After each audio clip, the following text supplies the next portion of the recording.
Howdy mates, here's a video part 3. So I went a little further up the bay, and right now I'm basically in a little mangrove tunnel right now. Now what's neat is right now you have an even better chance to really see what the red mangroves are capable of doing. So right to my right, you can see all of those mangrove prop roots. Look at that. It's just truly remarkable because you can hardly even tell like where it starts. It's just like one big maze. Now, these prop roots are what allow the salt water to be ingested into the red mangrove. Hold on just a second. Okay, I'm back. Sorry about that. Felt something on my arm that felt kind of odd. But red mangroves, what they typically do is they take in the salt. And with that being said, they are usually the types of mangroves closest to the water. I mean, they love it. Water is like one of their favorite things to have. Now, usually, sometimes if you're lucky enough, you'll actually find mangrove tree crabs. They're probably about, maybe that big. And they usually like to feed on any insects and whatnot that may be nearby. And they solely rely on these mangroves for their survival. Otherwise, they can't make it. They're basically specialized to live in this type of habitat. Now you can also see on the branch here, there's a bunch of barnacles. Now, a lot of these barnacles are basically dead. They've been dead for quite some time. And from the looks of it, this part, oh wait, never mind. Well, yeah, it looks like the part I'm touching, this part of the mangrove is actually dead. Now, in terms of how that could have happened, it's very difficult to say. Now,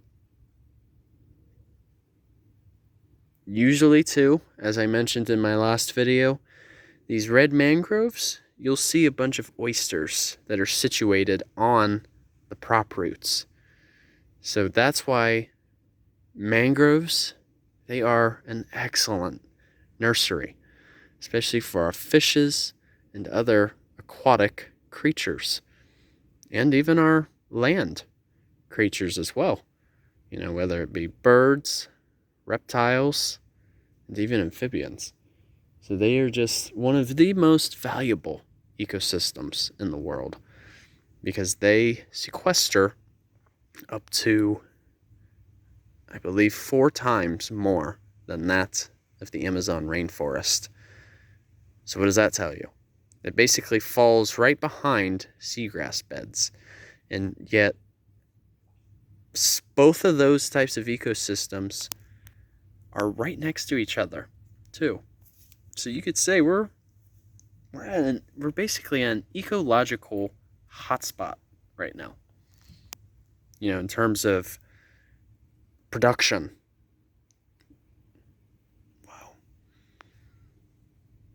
Now, what's neat about mangroves too is they also serve as a great barrier as well, especially against any incoming storms that can happen.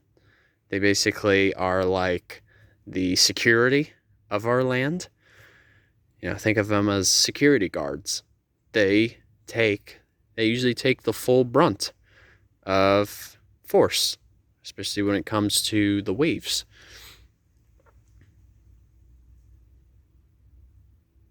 And not only that, but they also provide stabilization of the soil, too.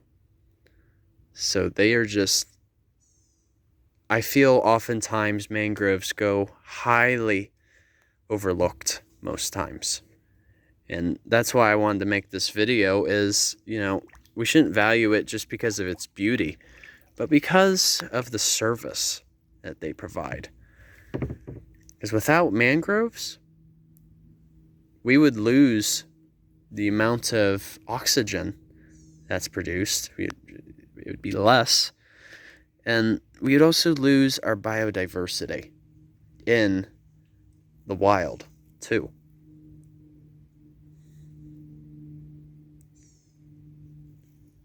And not only that, but then we would lose our protection, especially when storms happen. So that's why we need mangroves, truly.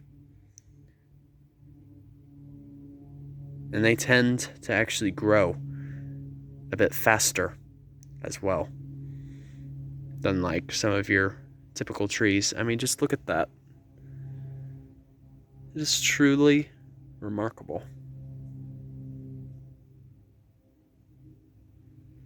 So that's why I believe mangroves, as I've mentioned in past videos before, I think they're really key to actually combating climate change, just because of all of their capabilities.